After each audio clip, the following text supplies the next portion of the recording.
What was there inside that needed to be concealed? Aha!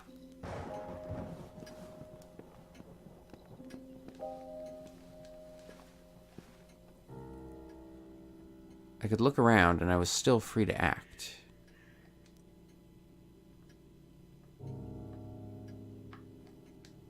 Box lid was displaying an esoteric symbol. A small music box with a secret inside. I could feel it shudder under my fingers. The symbol of Venus was engraved on the lid. That's gonna drive me. That's gonna drive me crazy. Box was closed. There was a small opening for a key. Okay.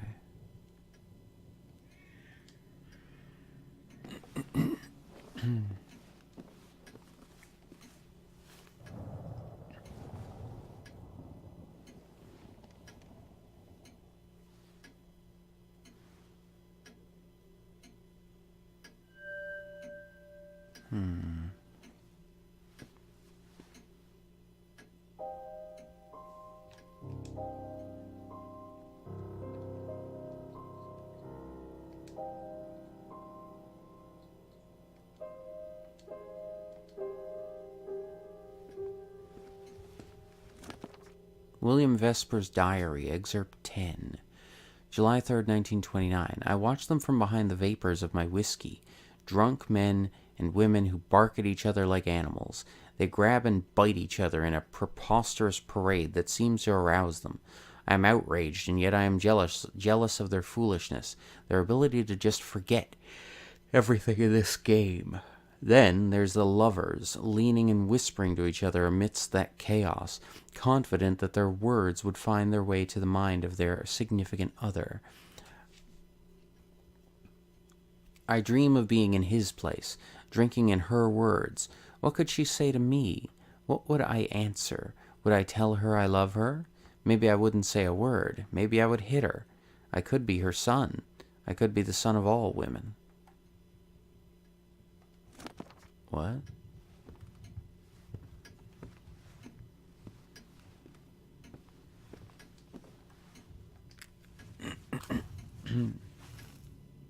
Damn it.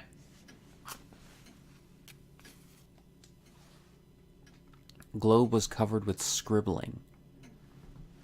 Okay. There's a lot of dirt here. I remember the smell. Gold tobacco, fresh enough to fill the room.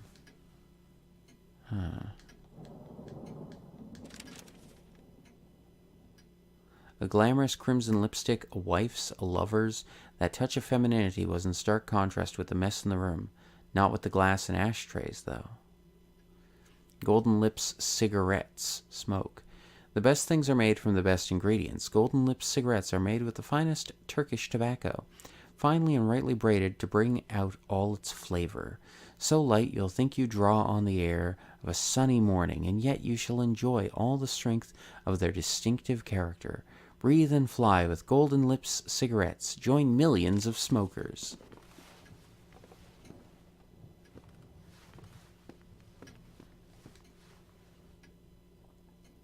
An original copy of Debussy's Clair de Lune.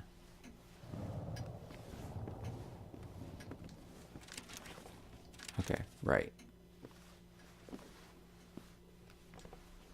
This portrait of a woman had been cut with a knife.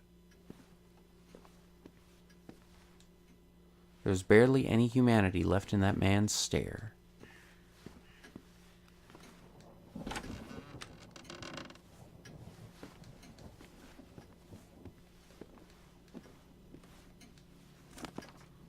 William Vesper's Diary, Excerpt 12. February 6, 1932. Of all the bars I visited, the Smoke and Mirrors appears to have been especially tailored for me. People there are quiet, melancholic even. They stagnate in the swirling smoke of their cigarettes, like convicts, desperate victims that were pushed to the darkness by the crisis. But even if the bar is an elegant place, they are not driven away. They respect their right to oblivion. It is a place where they can disappear. I found myself a corner from which I can watch their comings and goings until I am carried to the abyss by my own whiskey. Every time I am caught again by the band. Such good musicians. Their music is like a tear that time stretches, a slow jazz, steady and reserved. It is the music of their time, the music of those who fell on the wayside. Someone told me about a singer who just got hired. Well, I don't think the band needs that, but we will see.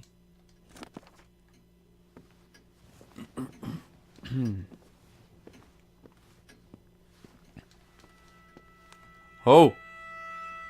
This thing looked like it was reaching out from some fairy tale.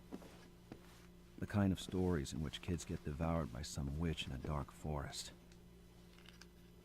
Was it real? Uh-oh. Delusion or not, I tried not to think about it. Only a madman can think mad things. Summer 1912. My only family after father's death. Their voices, their footsteps, their lives. I miss them all. Okay. Margaret's Diary, excerpt 18, April 2nd, 1914. Spring came, and the blooming flowers are the source of unbearable allergies. The shadow of Henry and his ancestors is haunting the mansion. The place is mine now, and I am busy, trying to give it a suitable appearance. William won't like it, but so be it. He has to learn that the power to change things has to be earned. I'm still his mother. He doesn't seem to understand what it meant to be a Boston Brahmin. It was only when I grew older that I really understood what it meant. I tried picking the best words, savoring their meaning today, teaching him the part his ancestor John Venter, who arrived in Boston in 1710, had played in the building of the city. The duty on the shoulders of New England Protestant elite. I ended with these words: "We are the past and the future of this city, William." He shrugged and went to play the piano. There is way too much of his father in this child. Oh boy.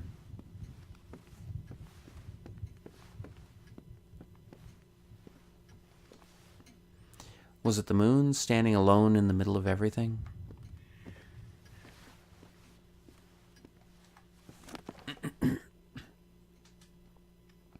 From Selina to William, excerpt number 1.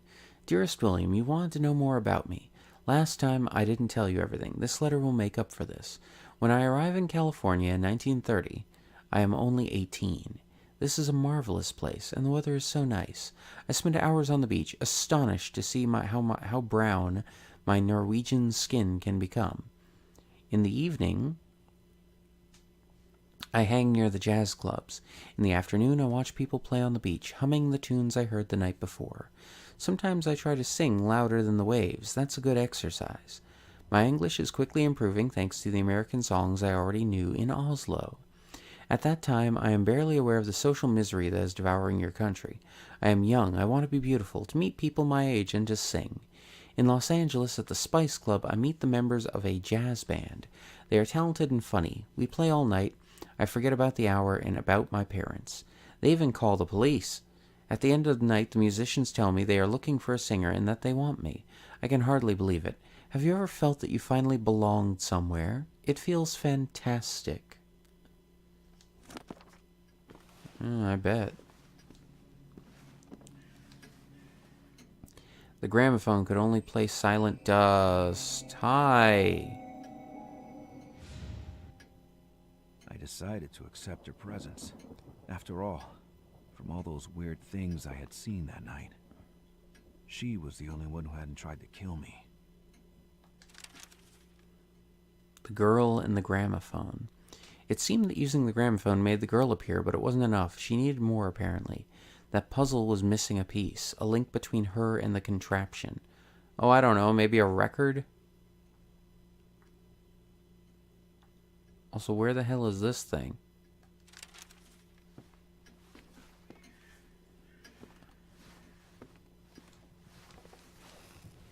Ah, crap. The windows had no handle, a very unhelpful, peculiar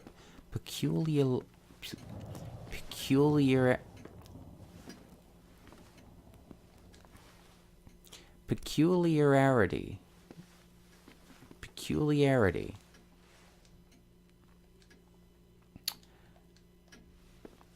My ability to pronounce is going straight to hell.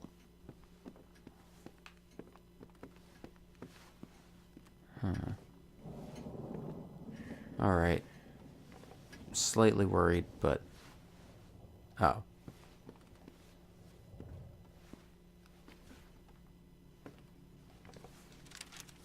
Boston Brahmins, June 6, 1938. In these troubled times, one would dream about the glorious past of our city, about the founding fathers who built and strengthened its walls. They would be the Boston Brahmins, the bigwigs, businessmen, lawyers, and soldiers, whose sense of morality helped draw the lines of the city and gave it a soul. And what a soul! Without them, Boston would be one of those many little towns of the East Coast. Thanks to them, in less than a century, it became the major economic, financial, and cultural center we all know. And while we can see those who will build the century to come, the newly graduated from Harvard, symbol of the city's pursuit of excellence, let us keep in mind the spirit of the pioneers, whose clear speech, inherited from New England, still sings in T.S. Eliot's poems and in the voice of Katharine Hepburn. Excuse me. 8 years ago, Malcolm Nichols resigned from office. He was the last of the Brahmins, the last Republican to hold the mayor's office, but it is still here. This noble blood which built roads, schools, churches, courthouses, and hospitals. An economic crisis, no matter how dire it is, will never wash away their dignity. All right. Well, if you say so. Oh, shit. Okay, thank you. Oh, whoa, whoa, whoa, whoa, whoa, whoa. Okay, I got too close. Holy shit. Oh.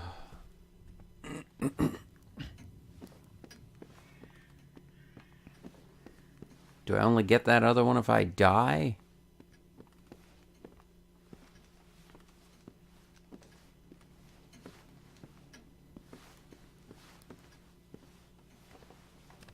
Oh, crap.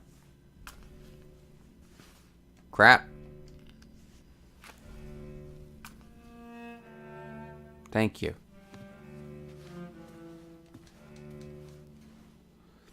A landscape frozen in time, quite like the faces around it.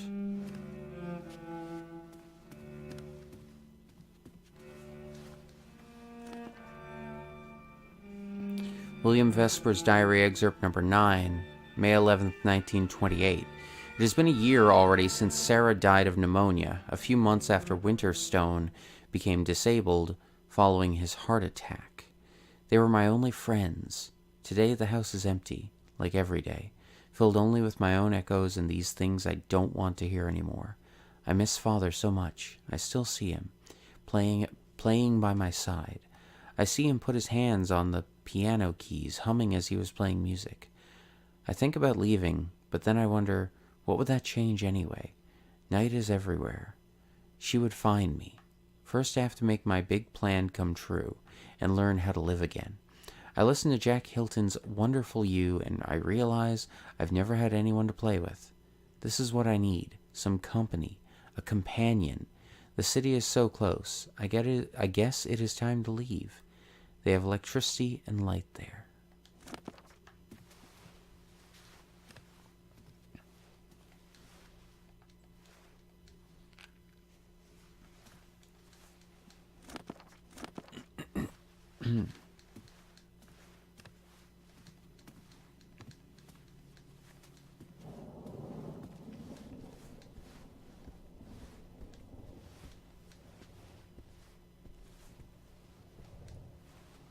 Solitary Suns, poetry, the last thing I had in mind.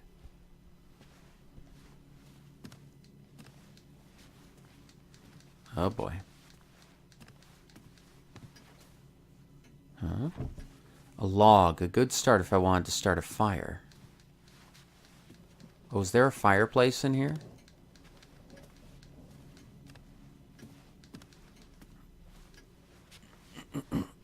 Oh shit. Oh boy.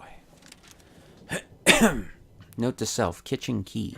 My dear friend, for the lack of sleep erodes your sanity as well as your memory, I hereby decide to put the kitchen key in this book of recipes Father loved so much. It is in the library and won't move from there, which will prevent you from having to make extra keys again. Please start by trying not to lose this note. Your devoted servant, yourself, William. Okay. The menu for the dinner seemed to be a good 20 years late. This is what the night looked like. Limited perspective is as closed as this door. Interesting. If the match was a nuisance, I could put it out. Oh, God.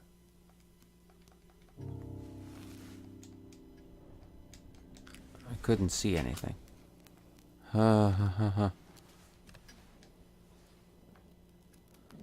The fire could be an ally, but I needed to find some wood. I needed more wood to get the fire really roaring.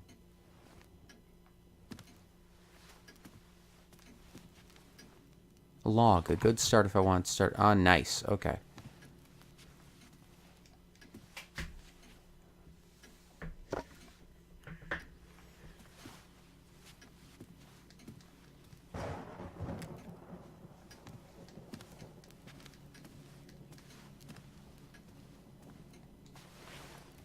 It would do the trick, but for how long?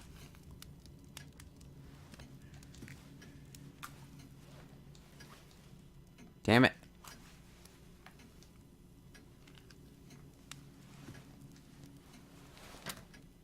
Huh.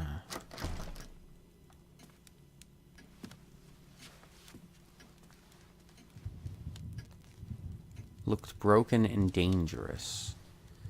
W. Vesper. He had the stare of a broken man, a lost soul. Okay.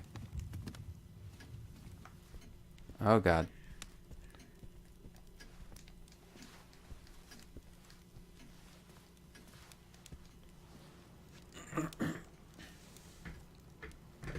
That plate was abandoned to the flies. Chest that could be helpful, but the wooden cover was very heavy. I would need another light source if I wanted to use both my hands. Oh! Oh, okay. What?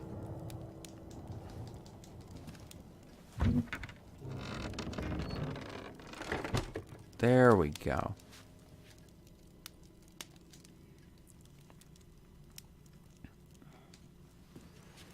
Touching that disc was warm and comforting. I felt an urge to listen to it.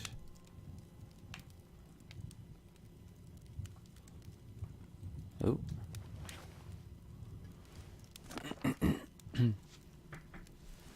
From Selena to William, excerpt number 2. In September 1934, during a concert at the Red Bait, we meet Jim Erziger, a producer whose label, Two Roads, is becoming prominent. After the show, he tells me I have a marvelous voice and that my Norwegian accent brings something unique to our African-American jazz music, that it is enough to get the attention of amateurs and curious listeners. I have to admit, Norwegian jazz singers are not that many, but I can't really believe he would hire us. But he does. He suggests we name the band Selena and the Frozen Sons. I am to be paid for singing. Everything looks so simple. Dad used to say that anything can grow in California. I feel like a flower finding its way through the snow. But my parents are not happy for me. I think they are homesick. But I am 22. Life is an adventure, and I don't know much about life. I know nothing of pain, for example. Everything changes. Oh.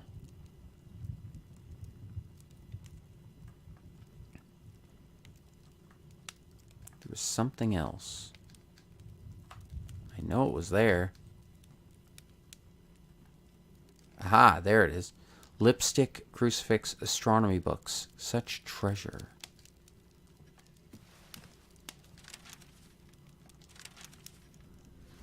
Oh shit, oh shit.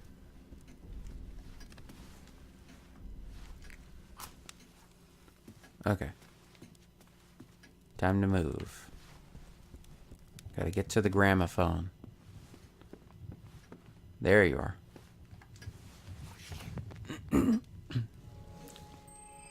That music, its mere presence gave me some hope.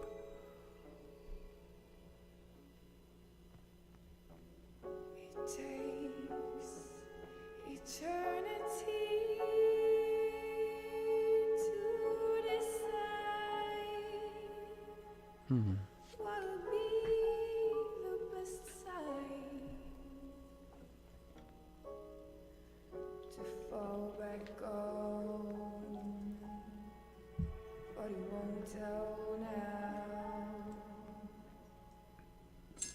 No, he won't tell now.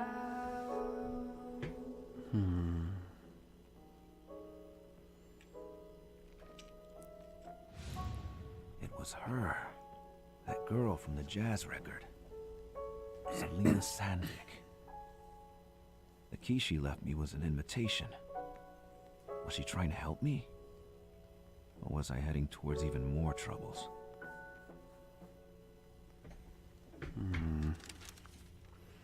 The disc said the girl was called Selena Sandvik, a jazz singer from Norway. She had 2 gifts for me, her voice, who could seduce even the darkness, and a key, though it didn't mention which door it was supposed to open. Oh, okay. I'm also missing something here. I had to focus. Surviving is a full-time job. Not the kind of job you can afford to lose.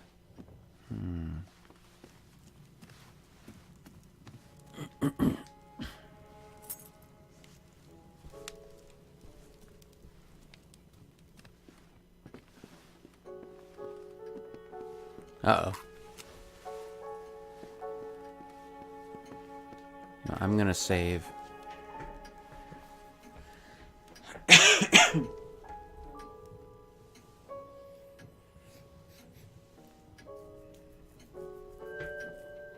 There we go.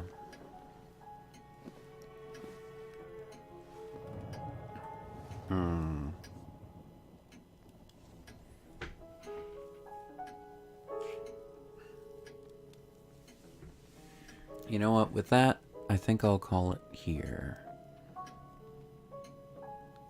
So, assuming that save worked.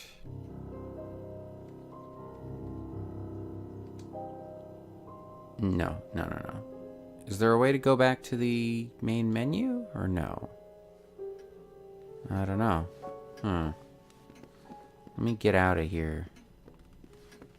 Whoops. Aha. Okay. Should be okay here. Hopefully. Alright, well. It's been a quiet stream, but thank you to anyone who popped in, anyone who decided to join me. Oh, whoops. There we go. Anyone who decided to join me. I hope to continue White Knight again soon on another stream. And for those watching this on YouTube when it becomes episodes, I can't wait to continue, and I hope you've been enjoying this. I may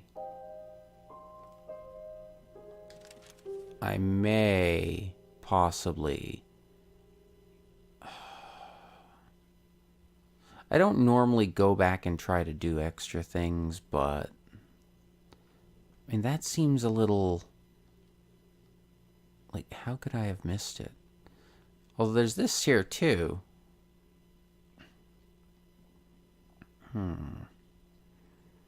And those.